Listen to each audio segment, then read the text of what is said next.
Listen to the audiobook, The Financier, by Theodore Dreiser, Level B1, Oxford Reading University. Part 1. 1. When Frank Algernon Cowperwood was born, Philadelphia was a city of 250,000. There were impressive buildings, beautiful parks, and many historic memories. However, many modern things had not seen the light yet. The telegraph, telephone, delivery companies, streetcars, or ocean steamers. Frank's father, Mr. Henry Worthington Cowperwood, was a bank teller with a salary of $3,500 a year. Mr. Cowperwood was very proud of his position. He only believed what he saw, and was pleased to be what he was, an average banker, a fairly successful one. Mrs. Cowperwood was a small, gentle, religious woman. She took her responsibilities as a mother and wife very seriously. Even at the age of 10, Frank was a natural-born leader. He was a clever, sensible, confident boy. He was really interested in economics and politics. However, he didn't care for books and found most of his studies silly. He knew he was excited about banking. 3rd Street, where his father's office was located, seemed to him the most fascinating place in the world. He was often allowed to come to his father's bank on Saturdays, where he could watch how various banking operations were performed. Frank was very curious about it. His father was glad to encourage the boy's interest and ambition to be in the banking business. So even at an early age, Frank had knowledge of the state's financial condition. He knew the difference between a state bank and a national one, how gold was mined, what brokers did, and what stocks were. Around that time, a relative came to visit the Cowperwoods. He was Mr. Seneca Davis, a brother of Mrs. Cowperwood. Mr. Seneca Davis was a tall, solid man, with a round body and clear, cheerful eyes. He was a planter in Cuba. Therefore, he was very rich. Frank was fascinated with Mr. Davis. As they sat together in the living room, the man put his hand on Frank's shoulder and said, "I can sense that there's something to you, boy. How about I take you with me to Cuba and teach you to be a planter?" "I doubt that it will interest me," Frank said simply. "Well, what interests you then?" laughed Seneca Davis. "Money," replied Frank. "Aha, we have a future financier here," said the uncle, and turned to Mr. Cowperwood. "He's a bright boy, Henry. When he's old enough to decide what he wants to do, I'll help him." 2. Frank Cowperwood was 14 years old when he pulled off his first business deal. One day, as he was walking down Front Street, he saw an auctioneer's flag hanging outside a store. He ran up to it and stood directly in front of the auctioneer. "How much will you give me for this lot of Castile soap?" the man was asking. "I offer you 7 cases, no less. Surely you know that it's selling at 14 cents a bar now.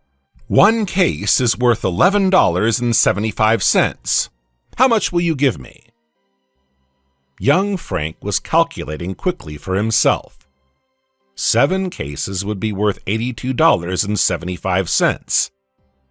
If he could get it at half the price. $12, 20, 30, the bidders called out. I am the son of Henry Cowperwood, the bank teller, Frank thought. If needed, I can quote him as reference. The auctioneer will believe that I have money. 32, he said in a loud, determined voice. The auctioneer looked at him curiously. For some reason, he knew that the boy wasn't just playing around. $32, he announced. Will anybody give more? 32 once, 32 twice. It's great soap. 32 3 times and... sold. Frank persuaded the auctioneer to wait till he brought the money.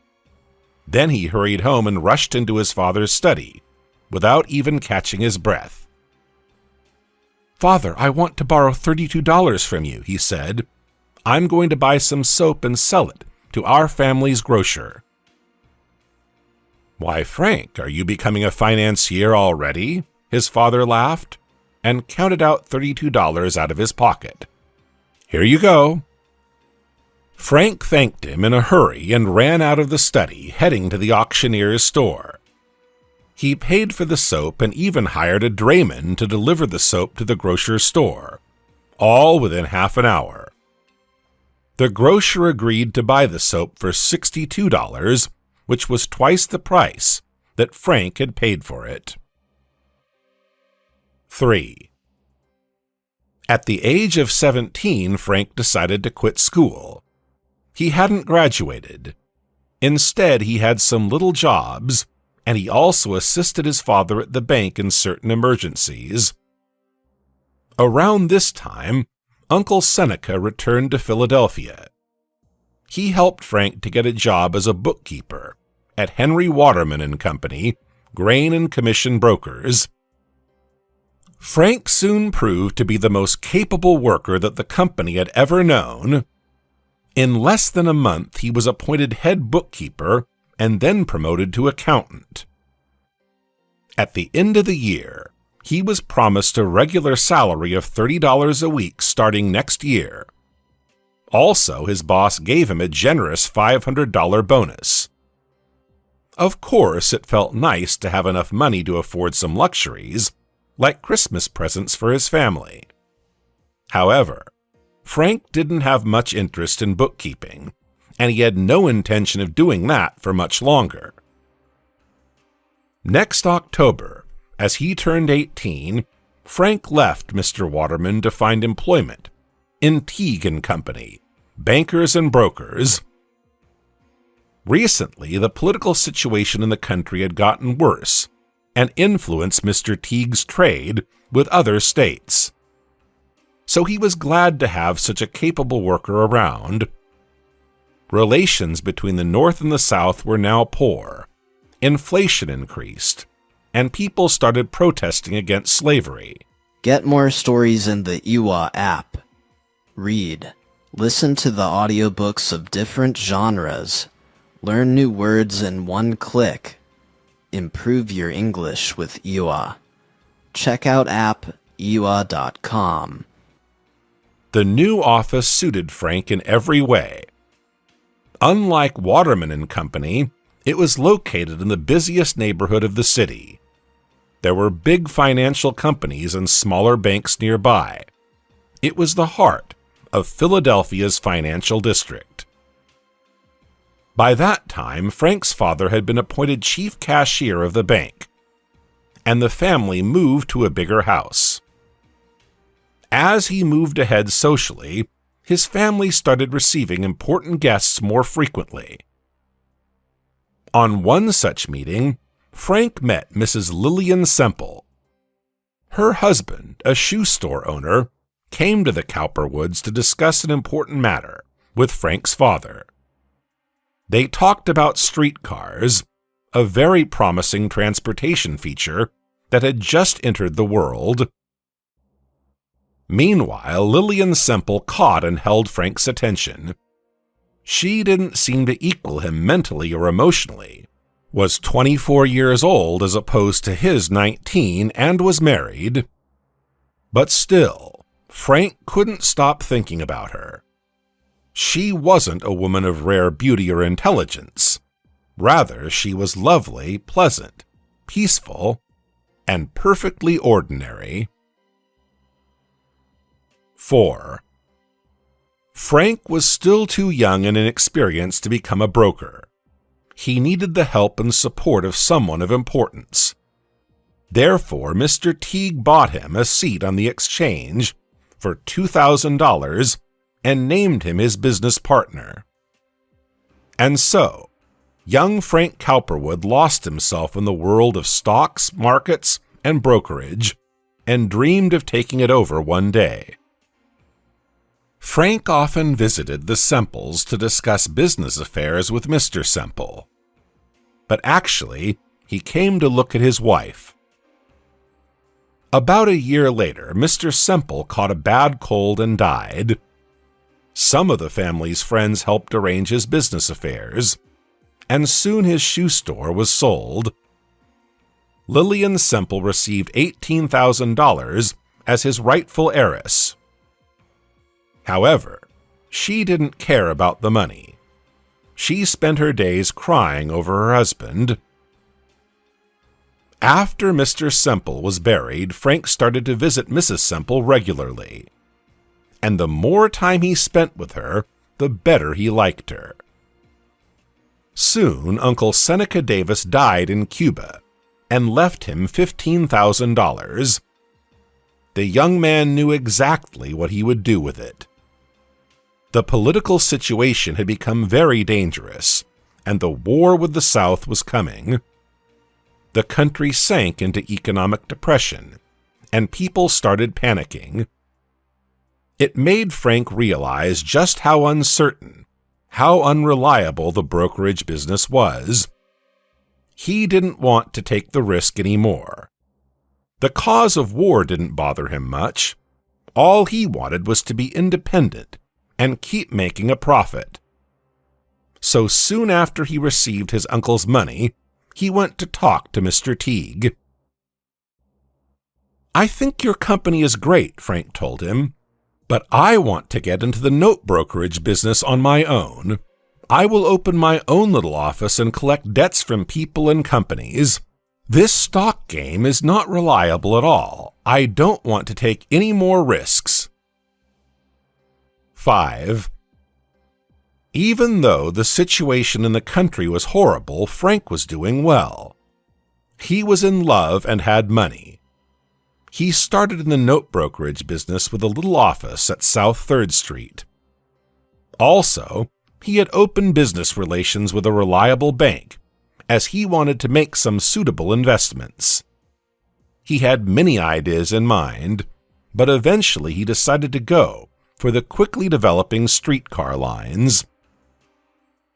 At the same time, he intended to propose to Lillian Semple. No other woman had ever attracted him like that. Frank was passionate and curious about her. He wanted to know whether he could make her love him so much that she would forget her past life. One day he went on a walk with her. They sat together by the river, and she asked quietly, "Why do you come to visit me so often? My husband is dead now, so there's nobody here to discuss your business affairs with." "There's you," he said softly. "I come to see you because I like you." "But that's wrong," she protested. "You can't like me. I've just lost my husband. What will people think? I can't even marry you because you're 5 years younger than me." "What does it matter?" he asked, annoyed. "People only think what you want them to think. Their opinions don't make your life. Well, they surely don't make mine. I know that I want you to marry me. So tell me, when will that be?" He reached out to her, but she stood up sharply, crying. "It won't be. You mustn't pay attention to me. Go now. You mustn't come near me any more." But before she had the time to leave, Cowperwood hugged her and kissed her. He was very excited. Lillian had never seen such passion in her husband. Now she was experiencing unfamiliar feelings which made her both frightened and ashamed. Frank represented something that her husband had never even dreamed of. He was simply irresistible. "How can we ever explain this marriage to our families?" she asked worriedly. "We don't have to," he replied. "We're two independent people." Lillian didn't protest any longer. 3 months later, on a warm October day, they got married. Right after the wedding, they left for the honeymoon in New York and Boston. They were happy and in love, like two teenagers. Frank was very curious about the financial districts of both cities. They seemed pretty solid commercially, and he started thinking about whether he should leave Philadelphia one day. 6. Upon their return, they moved into Lillian's house. Frank was fairly pleased with the state of things.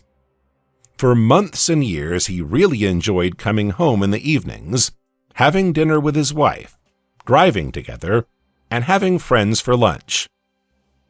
Lillian gave birth to 2 kids, a boy and a girl. Frank's quiet, peaceful life was perfectly fine. Frank was known as a reliable agent in managing note issues and soon gained serious influence in Philadelphia's financial circles. He had made plenty of important acquaintances. Soon he learned that most bankers, brokers, and even the state's authorities were involved in speculation. At first, Frank found it disgusting.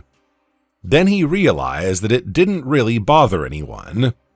Finally, he got used to it too. Years passed.